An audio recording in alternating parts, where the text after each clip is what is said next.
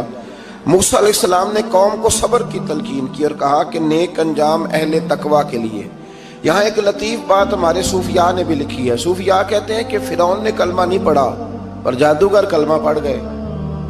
وہ کس طرح کلمہ پڑھ گئے؟ تو کہنے لگے دراصل انہوں نے آتے ہی حضرت موسیٰ کا ادب بڑا کیا تھا۔ جادوگر حضرت موسیٰ کے مقابلے میں آ کے بھی ان سے کہتے ہیں کہ رسیاں آپ پہلے ڈالیں گے کہ ہم ڈالیں، آپ اصحاب پہلے رکھیں گے کہ ہم رکھیں؟ تو اتنا سا ادب کیا تو رب کریم نے فرمایا جو نبی کا ادب کرے وہ بے ایمان نہیں رہ سکتا، جو نبی کا ادب کرے وہ بے ایمان نہیں رہ سکتا، اور جو نبی کی بے ادبی کرے وہ ایماندار نہیں رہ سکتا۔ ختم ہو گئی بات۔ یہاں ہمارے صوفیاء نے یہ بات لکھی ہے کہ چونکہ انہوں نے آتے ہی کہا تھا کہ آپ پہلے ڈالیں گے یا ہم پہلے ڈالیں، تو حضرت موسیٰ سے انہوں نے پوچھ لیا، نبی کے پوچھے بغیر پہل نہیں کی تو اللہ نے انہیں ایمان کی دولت عطا کر دی۔ اللہ تعالیٰ نے فرعونیوں پر قحط سالی کا عذاب نازل کیا۔ فرعونیوں کا طریقہ یہ تھا کہ اچھائی کو اپنا کمال گردانتے تھے، کہتے تھے یہ ہماری طرف سے، اور برائی کو معاذ اللہ بدشگونی کے طور پر موسیٰ علیہ السلام کی طرف منسوب کرتے تھے، کہتے تھے معاذ اللہ آپ کی وجہ سے یہ سارا کچھ ہو رہا ہے۔ ہوتے نا، نہیں کہتے ہیں جب سے میں وہاں گیا ہوں تب سے۔ ہمارے بزرگ ایک لطیفہ بھی سنایا کرتے تھے کہ کسی زمیندار نے نماز پڑھنی شروع کی تھی تو اس کے جانور مرنے شروع ہو گئے۔ اب لوگ سمجھتے ہیں کہ معاذ اللہ شاید یہ کسی بزرگ کے سبب سے ایسا ہے، حالانکہ یہ تو اللہ کی طرف سے آزمائش ہوتی ہے، اس کی حکمتیں ہوتی ہیں۔ اللہ تبارک و تعالیٰ نے ان پر عذاب کیا نازل کیا؟ آیت نمبر 130 اور 143 کا بھی آپ سورہ اعراف کی پڑھیں تو اللہ تعالیٰ نے ان پر ٹڈیوں کا، جموں کا، مینڈکوں کا اور خون کا عذاب نازل کیا۔ یہ کس قسم کا عذاب ہے؟ جمعے پڑ گئے، ٹڈیاں آ گئیں، یہ اللہ نے عذاب نازل کیا۔ جب وہ عذاب میں مبتلا ہوئے تو موسیٰ علیہ السلام سے کہا کہ آپ اللہ سے دعا کریں کہ ہم سے یہ عذاب ٹل جائے، اگر ایسا ہوا تو ہم ایمان لے آئیں گے، بنی اسرائیل کو بھی آزاد کر دیں گے۔ لیکن موسیٰ علیہ السلام کی دعا کے نتیجے میں جب عذاب ٹل جانے کے بعد فرعونی پھر اپنے وعدے سے پھر گئے۔ بنو قریظہ والوں نے بھی کئی دفعہ حضور سے وعدے کیے پر اپنے وعدوں پر قائم۔ ایک بات آپ سے یہاں روک کے عرض کر دوں، ہم بھی کئی دفعہ کہتے ہیں ذرا بریک کبھی گاڑی کی نہیں نہ لگتی تو ہم ارادہ کرتے ہیں کہ آج سے ہی نماز شروع کر دینی۔ ذرا طبیعت زیادہ لیل ہوتی ہے تو ارادہ کرتے ہیں نا کہ بھائی آج کے بعد ہم نے نیک، پھر کیا ہوتا ہے؟ شفا ہو گئی تو چھٹی ہو گئی۔ یہ طریقہ درست نہیں، یہ تو کفار کا طریقہ بیان کیا نا قرآن پاک نے۔ یہاں فرمایا جب اللہ تبارک و تعالیٰ نے انہیں نجات دے دی تو اپنے وعدے سے مکر گئے، تو پھر اللہ تبارک و تعالیٰ نے بنی اسرائیل کو سمندر پار کر کے ایسی قوم کے پاس پہنچا دیا جو بتوں کی پرستش کرتی تھی۔ وہ تو بچ گئے لیکن فرعونی سارے دریا کے اندر غرق ہو گئے۔ حضرت موسیٰ علیہ السلام سے کہنے لگے کہ ہمارے لیے بھی ایک خدا بنا دیجئے۔ حضرت موسیٰ علیہ السلام نے فرمایا بت پرستی کرنے والے جاہل ہیں۔ یہ بت پرست قوم کے پاس جب گئے نا بنی اسرائیل والے، بت پوجتے ہوئے دیکھا تو کہنے لگے ہمارے لیے بھی سامنے بنا کے رکھ دو۔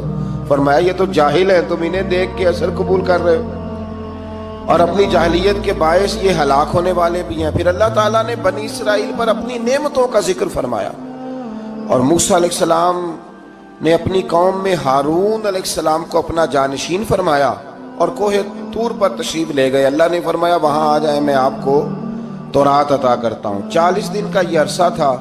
موسیٰ علیہ السلام نے وہاں پہ جا کے، وہ سارا واقعہ بھی انہی آیات میں ہے کہ حضرت موسیٰ نے عرض کیا تھا کہ رب ارنی، یا اللہ میں تجھے دیکھنا چاہتا ہوں، تو فرمایا لن ترانی، تو نہیں دیکھ سکتا۔ وہ بھی یہاں اللہ نے ذکر فرمایا۔ پھر اللہ تعالیٰ نے اپنی ایک تجلی جب کوہ طور پہ ڈالی تو حضرت موسیٰ علیہ السلام تاب نہ لا سکے اور بے ہوش ہو گئے، اور پہاڑ بھی ریزہ ریزہ ہو گیا۔ اس کا ذکر بھی اللہ نے انہی آیات میں فرمایا۔ آیت نمبر 144 سے 155 تک حضرت موسیٰ علیہ السلام کو رسالت عطا کرنے، کلیم اللہ کا منصب عطا کرنے، تورات عطا کرنے کا ذکر ہے۔ آگے چل کے بتایا کہ جو متکبر لوگ ہیں نا وہ آیات الہیہ سے منہ پھیرتے ہیں، اور جو لوگ اللہ کی آیات اور قیامت کو جھٹلاتے ہیں ان کے اعمال باطل ہیں۔ پھر موسیٰ علیہ السلام کے کوہ طور پر قیام کے عرصے میں بنی اسرائیل کے زیورات سے بچڑا بنا کر اسے معبود بنانے کا ذکر ہے۔ ان میں ایک جادوگر تھا سامری، سنا ہے سلالہ میں اس کی قبر ہے۔ حضرت موسیٰ کوہ طور پہ چلے گئے تو اس نے پیچھے سے سونے کا ایک بچڑا بنا لیا، اس میں سونے کی تاریں اس کے منہ میں لگائیں، ہوا چلتی تھی تو بجتی تھی۔ اتنے کمزور عقیدے کی یہ قوم تھی کہ انہوں نے فٹافٹ ماننا شروع کر لی، فٹافٹ ماننا، کہنے لگے یہ ٹھیک ہے۔ چنانچہ موسیٰ علیہ السلام جب واپس آئے تو قوم پر غصے اور افسوس کا اظہار فرمایا اور کہا میرے پیچھے تم نے ایسا برا کام کیا ہے۔ انہوں نے تورات کی تختیاں بھی زمین پہ ڈالیں اور اپنے بھائی ہارون علیہ السلام کا سر پکڑ کے اس سے جواب طلبی کی۔ انہوں نے کہا اے میرے ماں جائے، بڑے خوبصورت لفظ ہے قرآن پاک، اے میرے ماں جائے، اے میرے بھائی، قوم نے مجھے بے بس کر دیا اور قریب تھا کہ یہ مجھے قتل بھی کر دیتے۔ اب آپ مجھ پر سختی کر کے دشمنوں کو ہنسنے کا موقع نہ دیں، کبھی بھی دشمنوں کو اپنے اوپر ہنسنے کا موقع نہ دینا چاہیے۔ پھر آیت نمبر 151 میں موسیٰ علیہ السلام کی دعا اور کلمات استغفار کا ذکر ہے۔ آگے چل کے بتایا کہ غصہ ٹھنڈا ہونے پر موسیٰ علیہ السلام نے تورات کی تختیوں کو اٹھایا جن کی تحریر میں اللہ سے ڈرنے والوں کے لیے ہدایت اور رحمت کی بشارت تھی۔ آیت نمبر 156 سے لے کر 158 تک میں موسیٰ علیہ السلام کی دعا کا ذکر ہے، جس میں انہوں نے اپنی قوم کے لیے اللہ تعالیٰ سے دنیا اور آخرت کی بھلائی مانگی۔ اللہ تعالیٰ نے فرمایا یہ کامل نعمت میں ان لوگوں کو عطا کروں گا جو ایمان کے ساتھ تقوی بھی اختیار کریں گے، یہ انہیں مل